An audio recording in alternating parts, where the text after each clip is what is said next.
lucky to be able to hear about this from you, and that you were able to be there firsthand. So thank you. Thank you. Thank you. And thanks everyone for coming out. It's such an amazing opportunity. You know how it is when you have an experience that is so powerful, and you just really want to talk to everybody about it, but then the people you live with start saying, okay. But no, they're all really wonderful. But it's an awesome opportunity to be able to share it with you. And so what I was thinking of that we do, because it seems like there's a huge commitment and a huge awareness of the work of Sister Dorothy Stang here at NDNU, her alma mater. And so I'd like this really to be a conversation in many ways, if possible. I've brought some pictures. I was saying that I narrowed it down from the 200 to, actually from the 1,000 to the 200 to about, let's say 40 or so. But I'm using them really as a way of telling this story as much as possible. And, you know, I had the privilege to do this, the Romaria, because in Portuguese, actually, ours are H's. It took me a long time to, so the Romaria da Floresta, so the pilgrimage of the forest. I had the privilege of doing it last year. It was the 10th year since Dorothy's death, her murder, and every year the people from this part of Brazil, the sisters and those who knew Dorothy, the people with whom Dorothy worked, they gather every year to make this pilgrimage. Now, so I first started with, and I'm shaping it around hope and goodness, because what I'm realizing as I've come back from this experience and allowed more time for it to settle in, that the idea of hope and goodness are the two things kind of surfacing in me around this experience. And so I want to share a little bit of that with you. So first, Sister Dorothy Stang. I meant to put a picture of her here because you know, I thought there she is. But then I looked around this room, and there really seems to be an abundance of images of Sister Dorothy. When you hear that name, Sister Dorothy Stang, what are some of the images or words that come up for you? Apostle. Apostle. Justice. Land rights. Land rights. Ice cream. Ice cream. Beer. She liked beer as much as ice cream, but you know, the ice cream thing gets all the play. But Well, we can't serve beer to our oh, good point. Good point. All right, yeah. Enthusiasm. Enthusiasm. Joy, energy. Joy, energy, yeah. She was the ultimate fearless woman in my estimation of her. I was privileged to encounter her a few times when she would come home in the summers to Ohio. I encountered the stories upon stories of Sister Dorothy, and she was just this real human saint in a way. So this is a picture of where Dorothy is buried. This is up in the Pastoral Center in Anapu, Brasil, which is in the northeast region. It's a beautiful, prayerful space. When people are here at the Pastoral Center, oftentimes morning prayer and evening prayer is said around this grave. You may have heard the story that when she was buried, the people said, "We're not burying Sister Dorothy, we're planting her." And the theme of the 10th Romaria, hey Rita, the theme of the 10th Romaria was a seed was planted and it sprouted. We are all Sister Dorothy. This image that the seed continues to sprout in each of us. And so this is where she's buried. And you notice in the middle of that cross, there's a little picture, and that's what's there.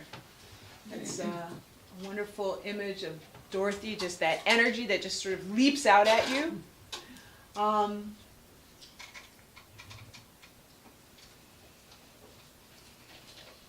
And this is the town where she spent many years ministering. Now, I used to always think of Anapu, and I thought it was just really just this little, maybe 6 little huts together sort of thing. But it's a major as things are in the middle of northeast Brazil, place where people come together. This is another image. This highway that you see is one of the main highways through northeast Brazil. So this is the center. But this is really more of what Anapu looks like. There are a few thousand people that live there. And this would be the normal sort of street in Anapu. You get a sense of it. And the reason why I start with that is because I think it helps to give a little bit of a context to the life and work of Sister Dorothy. This is the house where Sister Dorothy lived before she was murdered. She and a couple other sisters. And I'm like going, really? And it's tiny. And they've turned it into a library at the parish. It's right on the ground, right next to the church. It's really in between the church and the priest's residence. And this is the parish church. And this mural was painted by one of our sisters from Boston, Janet Mullen, who came to Brazil to paint this. And you see Sister Dorothy depicted on the left, and Father João, who was a priest who was murdered probably about 20 years ago, also in the fight for land rights. And Jesus crucified, symbolized as a worker. What a powerful, can you imagine every Sunday going to Mass, and that's behind the altar. So the people of this area are marked by the events that happen. They're very much inserted into the reality. Yeah, sometimes I think I'll speak for myself, sometimes I can be so distant from kind of suffering. I could go to my nice church with the stained glass, and I can forget that this is Jesus crucified today. And this is the up close of the painting of Dorothy, and I thought Janet just really captured her. Great job. Again, the energy. So I want to bring you on this little journey, and this will be the first part of our time together. It's just sort of recounting this journey. And then I want to do a little reflecting on sort of how that's taken root in my own life, and have a conversation about how it's taken root in your life and where that might be calling us. So that's sort of the setup of our time together. All right. So I've been reading this wonderful biography of Pope Francis called The Great Reformer. And it talks about Pope Francis's understanding of liberation theology as built around not only the people, but this sense of the holy faithful people. And not in an exclusionary way, but in a way of we need to pay attention to the people's experience of faith, the people's experience of suffering. And they can't be this sort of theoretical idea of the people. The people are deeply rooted in their experience. And so I'm going to show you some pictures of some of the holy faithful people. All right. So this is a group of our sisters who are in Brazil, and Father Amaru. And Sister Roseanne, you probably met Father Amaru. Amazing person committed to justice. Now, I don't know, there's a lot of stories and maybe mythology that we hear about Sister Dorothy. And this is one of them, that there were some men who wanted to be ordained. They wanted to pursue the priesthood. But the local diocese wouldn't accept them because they were considered a bit too radical. And so Dorothy used to find money to send them to other seminaries so that they could become priests. And Father Amaru is supposedly one of these priests. They call them Dorothy's priests. And because she made it possible for them to respond to their call and to serve the people. So Father Amaru is the pastor of the parish in Anapu. And I'll just give you a brief introduction. So we have Sister Katie Webster. They're sitting on the ground, and they're all peeling garlic, because as we were going on the Romaria, they would cook along the way, and so they had all of this garlic that they mashed and used in the cooking.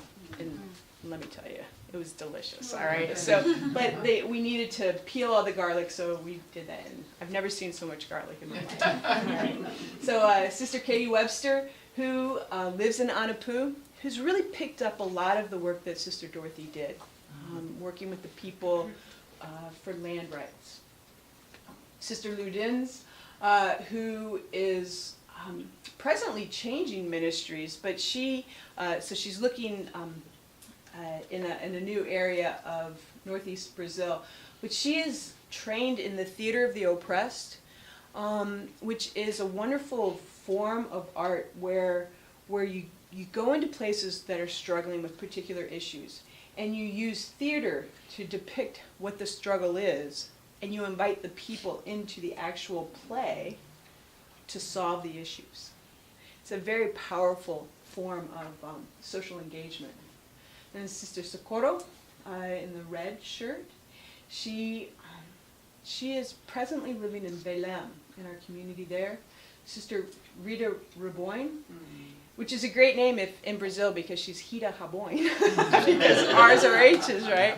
So she works in a coastal community in Maranhão, which any of you who are familiar with Brazilian history, the Quilombola were the enslaved peoples who were brought to Brazil, and they after they were no longer enslaved by the people there, they went to this one particular area, and they have a large community there of the Quilombola, and so Rita works with them. Next to Rita, welcome.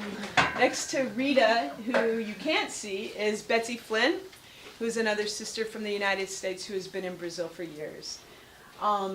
And actually, she just recently came back from Brazil. She's in Connecticut right now. Next to her, with the red little tie on her ponytail, is Carla, who is actually, she belonged to another community of sisters in Brazil and is in the process of transferring into our community. She lives in community with Rita.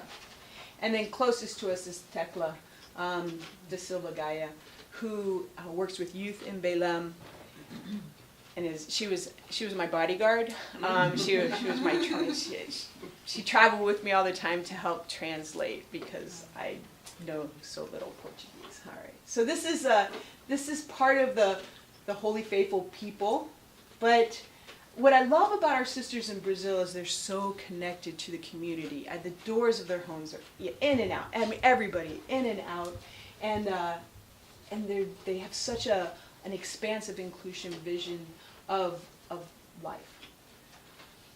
I included this picture because if you've seen the movie or read the books, right? The police played a not such great role in Dorothy's life, right? They didn't protect her. They went to them when these death threats were there, and they didn't take her side. They really turned a blind eye. So here we are on the 10th anniversary of Dorothy's murder, and we have the police there. They were supposed to go the whole length of the Romaria. Really did not see them after the first day, but we were okay. But they were posing for pictures with the sisters. They have, and I think what it speaks to me is that the sisters are able to kind of hold the chaos of the situation, and the people are able to hold the chaos of the situation. That I always think of that great line by Rainer, that no feeling is final, right? And so the sense that they allow them to be in process. So there's Katie and Jane talking to these policemen at the side of Dorothy's grave. So it's a powerful image for me. And then here's Sister Annie Wiebe, who in this picture she was only 91. and she walked the Romaria. But she's a nurse. She's amazing. All right, so I'm talking to Ani, who's running circles around me. Who's, a little more than 40 years older than I. And she was telling me about, when the war broke out in Nicaragua, I said, I want to go. Mm-hmm. And so she went from Brazil up to Nicaragua. She was a health worker for the Sandinistas. I'm like, you're amazing. She says, yeah, so then after things quieted down, I came back to Brazil. I'm like, you're amazing. So, but she works at the international level. She's part of this kind of a shadow, a shadow organization of WHO, of the World Health Organization, the people who work on the ground. There's a group of about 18 that get together a couple times a year from all over the world. She's part of that group to talk about health and in the reality of people's lives. She works at the diocesan level, at the country level, and then she also works among the people, and she's pretty amazing. She slept in the hammock sort of next to me, and she just boom, she's up and at 'em. She's really amazing. I included this picture. This is Jean-Claude. He is from France originally. He was there reporting for a Swiss radio program. But he had been on previous Romarias, and he was reporting his experience back. They asked him to come and be part of this experience, and just chatting it up with a young person who's also going to be part of this experience. I was so amazed. It's whole families walk the Romaria. Whole families. Could I just interrupt? Please. What does Romaria mean? Thank you. Thank you. I meant to say that. Romaria basically means pilgrimage. Oh, okay. Yeah. So the Romaria da Floresta, the pilgrimage of the forest. Okay. That's how I understand it. Nothing translates exactly, right? This is a group of young people who work with the Theater of the Oppressed, and they before we began the Romaria, there were memory days where people came and just told their stories, and it's so beautiful just to ground themselves in the experience of it, and so they were part of this retelling to get the people ready. And you see all sorts of folks were there, right? So Sister Jane, who's looking away from us, Zanilda, who is our novice in Brazil, who also works with the Theater of the Oppressed. She's making her novitiate in Anapu. I'm like, wow. Yeah. Wow. That's what a introduction to the congregation. Is she Brazilian? She is. Yeah, she was with us for a little while, and then sort of discerned that it wasn't time for her, and then it became time for her, and she came back. So just an amazing young woman. She's big into capoeira also. So she's. What's that? Oh, capoeira it's not exactly a martial art. It's kind of a cross between a martial art and a dance. And it was actually outlawed in Brazil for many years because the quilombola used to do it as a way of kind of ritualizing the struggle, and it really made the government nervous. And so it was outlawed for many years, but it's seen as a real kind of embedding oneself into the struggle as in a beautiful expression of it. And again, I just was trying to show a whole variety. So you see someone with their walker, along with young people and people from all over, and people came from every level of society. They came from a variety of different countries, all over Brazil. So it's a real gathering. I love this. So people arriving, youth groups by the hordes came, and it was funny because we're walking through the forest, and they're singing and they're playing their drums, and someone said, "Yeah, we're not really going to see any wildlife, but if we were really quiet, we'd see. Yeah, we are the wildlife, right? We'd see monkeys in the trees, and we'd see more. But I did see a few parrots, beautiful, just brightly colored parrots fly by." All right, so folks, I mean, young people, people from all over. And I gotta say, so we packed up, we each like had a bag that we could put on the truck and then a bag that we carried. And I was so impressed, but I mean, some people, they looked so good. I looked like a bum. There are no pictures of me but it's just like, gosh, they were able to, yeah, they did this much better than I did. This is a school sister of Notre Dame from Rio de Janeiro came up for this, a pastoral minister, a youth minister, and then a woman who is very much part of the work of women workers, laborers. So you can kind of see her shirt. So it just represents for me the whole span of folks. I just love this guy in the red and his hat. He just captured my attention. He was such a wonderful character. He played the accordion and just added so much. So that car was Dorothy's car. And you're going to meet Bishop Erwin Krautler a little bit later. So he was going to buy a new car and give his old car to Dorothy. So he bought this new car, and he thought, I should probably give Dorothy the new car, and so gave her that car. Well, now they've outfitted it with a sound system, so that's a big speaker on the top of it, and a microphone, and they use that to like gather people, and it led the procession. And they call it Dorothy. The people gathered, they washed her grave, they brought flowers, they made it so beautiful. And then they would light candles all around it. And this young girl, such a beautiful image of her. And they know Dorothy's story, you know, and it is a part of their life. It's amazing. Little boys, too. They're probably not even 10. Right. So they Right. were, and I'm going to introduce you to a young girl, Sophia, who was born the summer after Dorothy was killed, and I had a beautiful encounter with her along the way. So that's just an introduction to the people, this sense that it's this whole group of people that come along. So we began, you see how they've just made the grave beautiful, and this cross led the procession the whole way. And so different groups led prayers and encouraged us as before we left San Rafael. Those are some of the youth groups that were there. And then we headed out over the Anapu River. Has anybody seen They Killed Sister Dorothy, the movie? Anyway, so the young man in the green is the son of Felicia Pantos, who was the lawyer who really, really fought for Dorothy. And that's Rodrigo, who I got to know a little bit, and he is in law school now, and he wants to be an environmental lawyer. And just an amazing young man. This is, we're walking through the city of Anapu, and this is Sister Sandra right here, one of our sisters, who's a lawyer actually, and works with the land reform as well, and then many of our other sisters. And this guy is Darian. He's from the University of Wisconsin. He's an ethnomusicologist.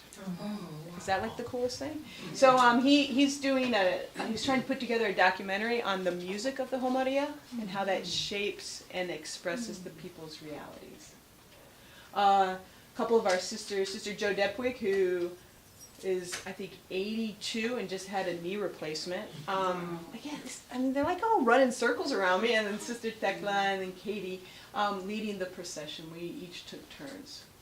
Now, this is a view as we're leaving Anapu. Now, it's green, and it looks beautiful, but you'll notice that the trees are not big. So this has been clear cut, all right? And so this is second growth.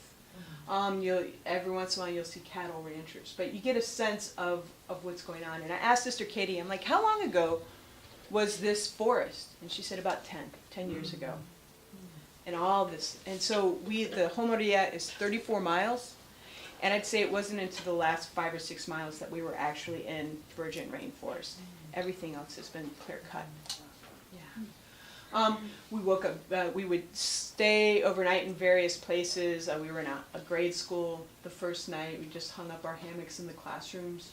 And then we woke up very early the next morning and continued to walk. And each morning we would pray. We would bless the people who hosted us.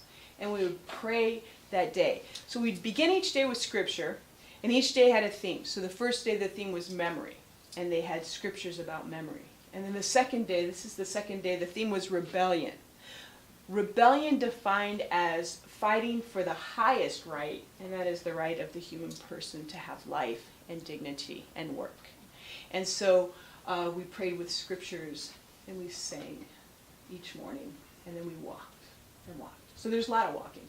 I always say that most of the pictures are from behind because that's where I was. I was pretty much at the end, but it was like a prayer, the beauty of the colors over the hills. It was amazing.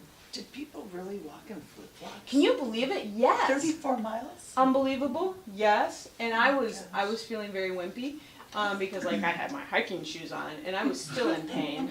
But yeah, flip-flops. I'm like, wow. Yeah. Anyway, and you just get a sense. Now, there was a water truck, which was my salvation sometimes because I did not walk all 34 miles. I walked maybe about 25 of them, but I spent the rest of the time on the water truck. And they would, and because it's hot, all right? This is July, which I guess is winter, theoretically. We're on the equator, so, and things have been clear cut. Okay, so there's no shade, there's nothing. So it's hot. So people would bring their water bottles to be filled. We would rest each day between noon and 3 because it was just too hot to walk. So this was the second day we rested near this river, and I just went into the river because it was so hot and sweaty. But you string up your hammocks, take a little nap, or not. But yeah. People came from all over. So these are some professors from the university in Belém who made the journey with us. This is Father Alirio, and he worked with Sister Dorothy a lot, and this is, I don't know Portuguese, and so I absorbed things through what I saw and what I felt, right? But Father Alirio, he would tell these stories, and I could tell how animated he was, and someone was trying to translate for me, but he went through a lot of struggles with Dorothy. So he led prayer at one point along the way. But it said this was such a beautiful image of faith. Yeah. And then, again, flip-flops, 34 miles. Amazing. But, and this gives a sense of the hills. This is all so that and some parts of it were very hilly. But then we started getting into the forest. So notice the difference here, right? So these are parts that haven't been clear cut, and you could tell particularly from the tall trees here. And those are I'm going to say this wrong, castanheiros, the Brazil nuts. They don't call them Brazil nuts in Brazil. Yes, yeah, I guess that makes sense. Anyway, they're like, yeah, it's R. Yeah. But again, you just start seeing when you walked into where the forest hadn't been clear cut, everything was different. The temperature dropped by 10 or 15 degrees, it felt like. The sounds were completely different when they weren't beating the drums and singing. The youth groups, you could hear just birds, everything. The smell was different. You could actually smell the forest. Everything changed when you got into the forest. It was amazing to me. And so we stopped on the last day at a sustainable development project, a house, a family that was part of Dorothy's work, right? So Dorothy created these sustainable development projects. And it was basically the idea that you get 100 acres, you work 20 of them, and you keep 80 virgin. So this was one of the places where we stopped. And what they grew was pepper. All right, so those, if you look really close, they're little peppercorns. And so this is one of the crops that they can grow and export and make enough money. So this little girl, I'm going to try to go backwards. Okay. So we stopped, and I was a wimp, and I was always very exhausted. And so when we got to these breaks, I was like, please let me sit down and, whatever.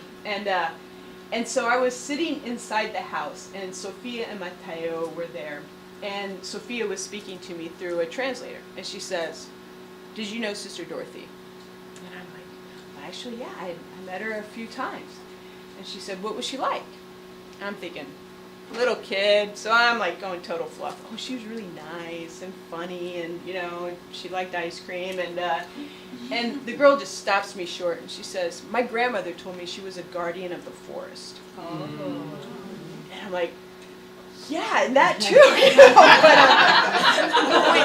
But what dawned on me was that here's this. She was born the summer after Dorothy was killed, and she knows that Dorothy Stang made a difference in her life.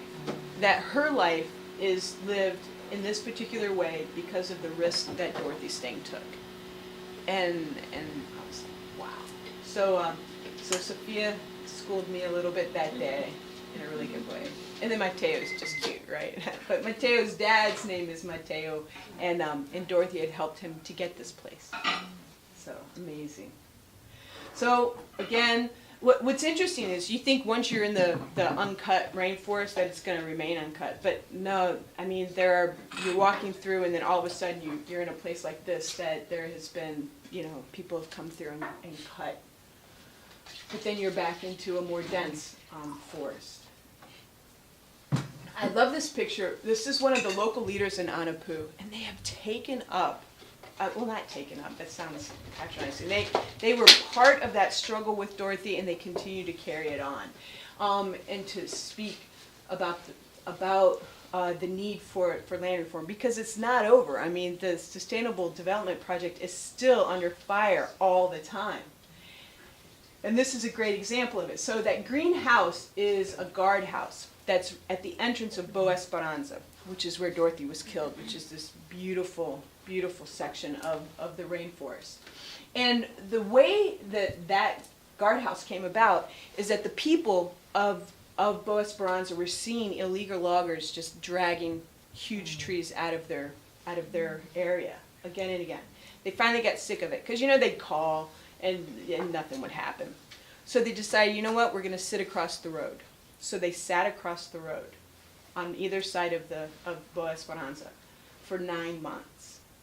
They stood there. They took turns. They relieved each other. They sat on that road for 9 months until the state built that guardhouse on that side, and there's a similar one on the other. And the people from the Sustainable Development Project there in Boa Esperanza, they work there, and they're the security guards. Well, in the last 4 months or so, there have been 7 people murdered in Anapu. The violence is rising again. And one of the men that worked in that guardhouse was murdered as well. And so that's this sense that it continues, the struggle continues. This picture, so let me see, it looks like a tree trunk, but it's really the lintel of a house. It's the only thing left of the house where Dorothy slept the night before she was murdered. It was a very simple house, and you probably know this story, but you know, Dorothy was having a hard time with her back, and so she wasn't able to sleep in hammocks. And so the hammock had been strung up for her to sleep in, but she slept on the floor. And the 2 men who murdered her the next day actually came that night to kill her. And they looked through the window and they didn't see her, and so they left. So this is the ground where she slept. And then this is the path leading to the road. And so if you just take a left when you hit that, and about 100 yards up is where she was murdered. Mm-hmm. But this is the path that she walked that last day. And you know, we're coming up on 11 years on Friday, so this is all very, very timely. So in the middle of the street, when you turn and go up, now stands this shrine that has been built by the people. And this is the place where Dorothy fell, where she died, where she was murdered. The people have created this large thing, and there's one more step to it. They're going to have, I don't exactly know how they're going to do this, but they're very creative. So they're going to build this in so that it looks like a big open book, an open Bible. And that'll kind of be the top of this.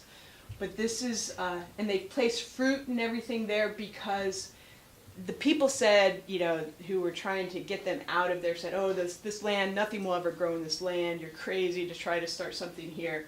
So the people brought the fruit to say, well, actually, yeah, things do grow here. And right above, so that's, you're looking at Dorothy's grave, but when you look up, these huge trees are there. Again, the Brazil nut trees and other large hardwoods that grow in the forest that are being cut down. And I thought, oh my gosh, there's a heart in those trees. And I thought that was a great image of the love that Dorothy had for the forest, and then I think the forest had for Dorothy. On one of those trees is this, it's probably about maybe a foot and a half by a foot plaque. So in memory of those martyrs who fell in the struggle to preserve the forest and agrarian reform in the Amazon. And all those little dings are bullet holes. So people fire at that as a symbol, you know, so the people who are still wanting to use the land for their own good and their own greed. You know, so you think about it, right? So the Sustainable Development Project. So you give a family 100 acres, right? And they farm 20 of them. But what happens, right, are these large ranchers and loggers, mostly ranchers, come in and they want, you know, 10,000 acres that will support their family and maybe a handful of workers. Whereas when you farm it sustainably, it can support 1,000 families. You know, so this is the struggle between the greed. I was reading Laudato Si while I was walking the Romaria, and it was jumping off the page that this is what Francis is talking about. This kind of, it's not, you know, I think sometimes people can look at this and say, oh gosh, those silly Brazilians, if they would just, you know, get their act together and preserve their forests and whatever. But it's not, they are being like crushed by the greed of corporations, of these large farmers. And what's so sad is that people will periodically, you know, they may be fighting on this side of it, but it's so tempting when you have a family. You think about the two guys that shot Dorothy, right? I mean, even the one in the interview, and they killed Sister Dorothy, he said, wow, I really thought the work she did was beautiful. But when they're offered more money than they'll ever see in their life, they make those choices, right? And is it for us to say those are terrible, immoral choices?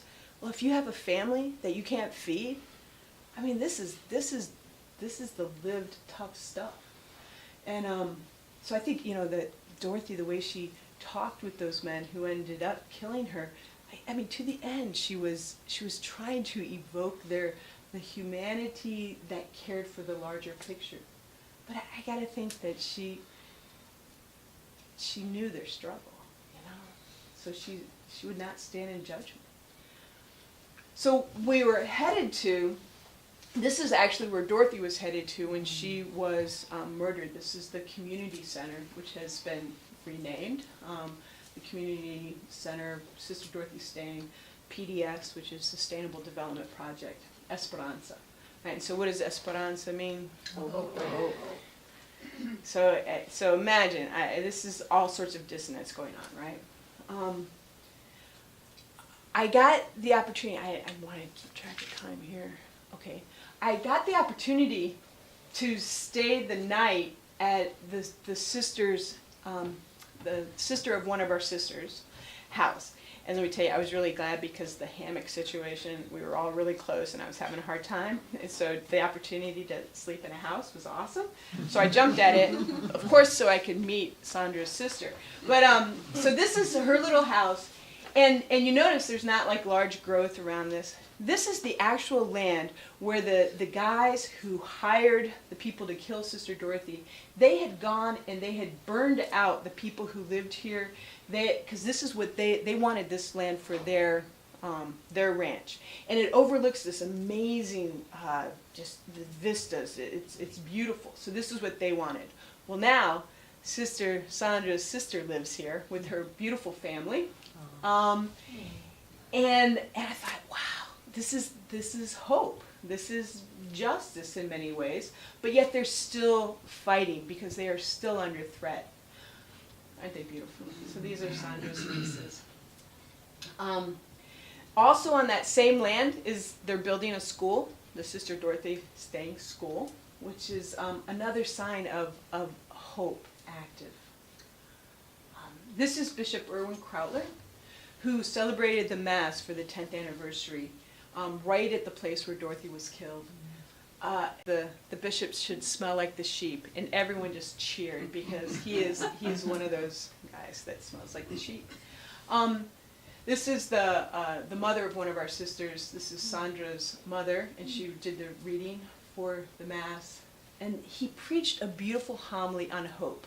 He kept saying to the people, what is this place called? And they'd all say, hope. And what are we called to? And everyone would say, hope. But for me, it was a different understanding of hope, and that's what I want to break open a little bit after all my pictures here. So this is this is the moment of the consecration, all right? And you'll notice the fruit all around the altar as a symbol of the people bringing their gifts. And then I must say the one thing that really impressed me, not the one thing, one of the things that impressed me. So you see the young woman who's elevating the cup at the consecration. Bishop Krautler is clearly a man of great inclusivity because he's backed up by about 7 priests, but chose this woman to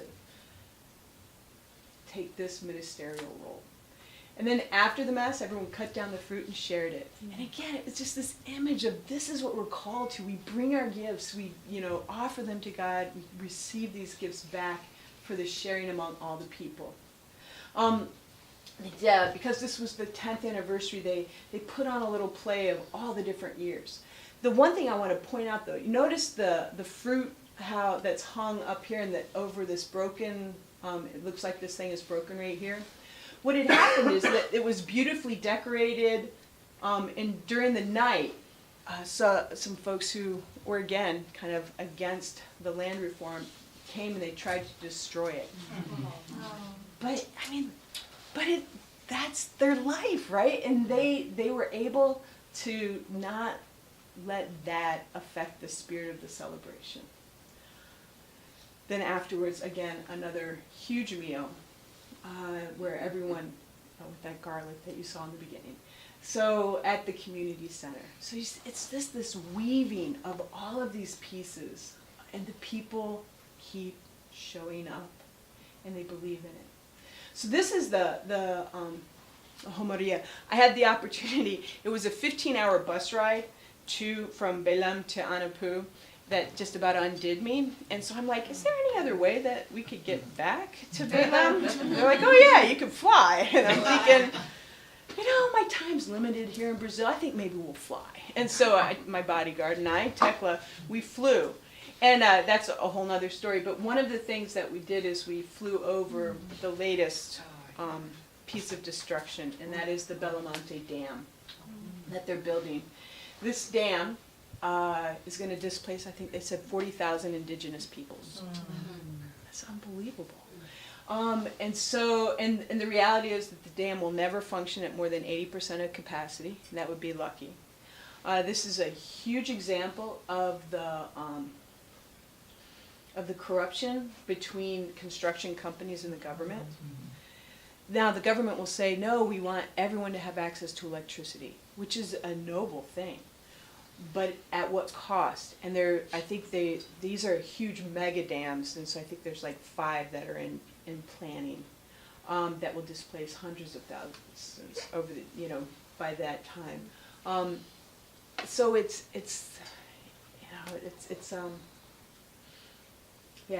destruction, but it just looked like a huge scar on the earth, this dam. So I just have a couple of pictures that I put together because I thought they spoke of this tension, right, of the hope that is able to be, a family farming the land that had been, that they had attempted to steal. And if you look at this, that's the trunk of a tree that had been cut. That's like the whole house, and that's the trunk of the tree. So you get a sense of scale here. And then the challenge of wanting to preserve the forest from the illegal loggers, and so that the people's just amazing capacity to stay and to sit across that road until they had that. You know, the beauty of the forest and the destruction. And our sisters, they fight every time there's a dam that's going to be built. They organize the people, and the people organize, and they fight and fight. And I don't think they've ever won, all right? The dam always gets built. But they fight every time, because that's it. That's the hope, all right? So the hope isn't that it's all going to work out. You probably heard Václav Havel, who's the amazing president of Czechoslovakia back in the day, and he talks about hope as an orientation of the heart. So hope isn't optimism that everything's going to turn out okay. Hope is an orientation of the heart, that even if it's not going to turn out okay, you got to keep showing up. You got to do it. Because hope isn't about, it's about who we are, living together, moving towards, tomorrow. Again, so here's a family that is making it on that land that they tried to steal, and then next to a field that is still the remnant of being burned out. So cattle grass, so they burn down the forest, and then they plant cattle grass, right? And the cattle grass, the soil in the forest is terrible, right? I mean, it only thrives when there's a diversity, and that's how you get the forest. But so then they throw down cattle grass, and after 3 or 4 years, the soil is exhausted. It can no longer even support cattle grass. So they go and burn down another section, right? And it takes years and years for it to even begin to make a comeback. So we saw a lot of scrub vegetation, which is the in-between stage. And then this right above where Dorothy, the memorial to Dorothy's martyrdom, is that sign that continues to be shot at. And so when I've been doing a lot of reflecting on hope and what that means. And then also in terms of goodness, because that's our thing, right? On the back of all our crosses, oh, how good is the good God. And this is the moment that Julie was talking about. It wasn't about when everything was going great. It's when things were not going great. That can we still see goodness, the goodness of God. And where do you see that goodness most strongly lived? Are in people who are suffering, who refuse to be beaten by that suffering, who refuse to give up belief in other people. I mean, really, I think about, Katie standing next to that police officer. So Katie hasn't given up belief in the goodness of the individual police, even though they may not choose to do things that reflect that goodness. I mean, we're talking about people who picked up Dot's body after being killed, knowing that the police refused to protect her. But it's like they keep hoping, and it's not some naive hope that, it's all going to turn out all right, and they're really, they're just confused. It's like, no, we're all sort of caught in this. And how do we continue that struggle, that belief? Because I mean, we've all had those experiences, right? Where you gotta hang in there, and you've got to continue the dialogue and continue helping each other sort of come to a fuller sense of that goodness. And that's what I saw. They talk about the gentleman who's the mayor of Anapu right now, and he had been one of Dorothy's. Dorothy had taken him in, had helped to educate him, had sent him to school, done all sorts of things, right?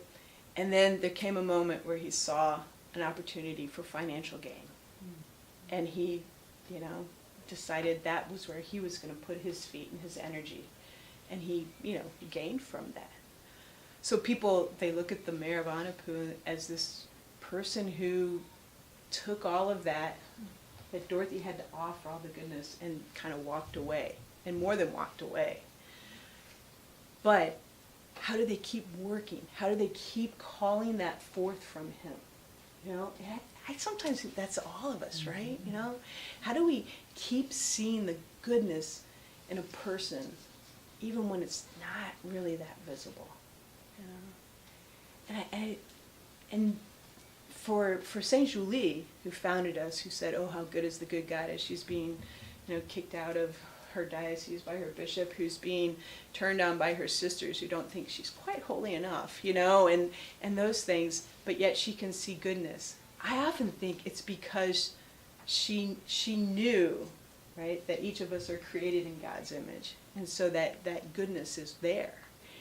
And it's our, like, we get to help keep calling that forth from each other and from ourselves. Because sometimes I think it's the hardest to see in ourselves. I don't know about you, but I know for me, sometimes it's like knowing my own goodness.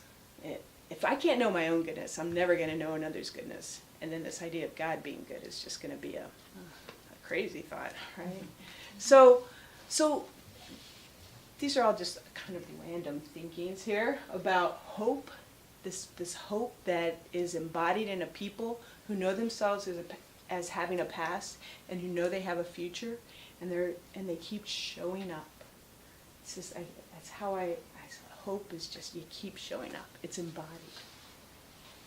So that's kind of my experience of it. But I'm curious about yourselves. You know, you've had this great opportunity through this center to constantly have this image of Dorothy in front of you.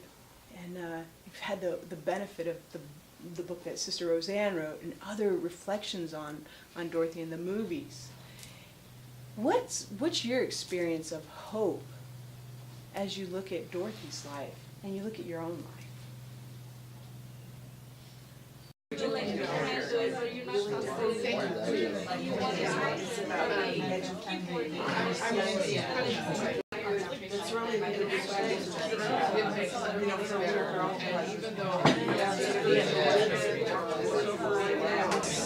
if I could just have you come back to center, get your chi in one place, as my students used to say. All right.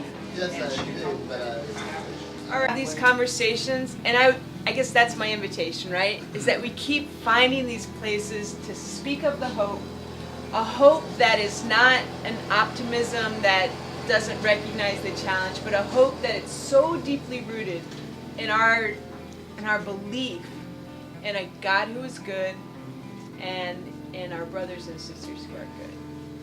All right, so thank you so much. Thank you. And the sign up for the Romaria is right there on the table. Yeah, I know our school in DC at Trinity, they have someone who gave funding for 3 of those students to go to the Romaria. And so it'd be awesome to do something with our colleges. That would be super cool. So let's, I'll keep you tuned for that one. The 11th one is this summer. Sounds like 12 might be a great one to go to together, don't you think? Yeah.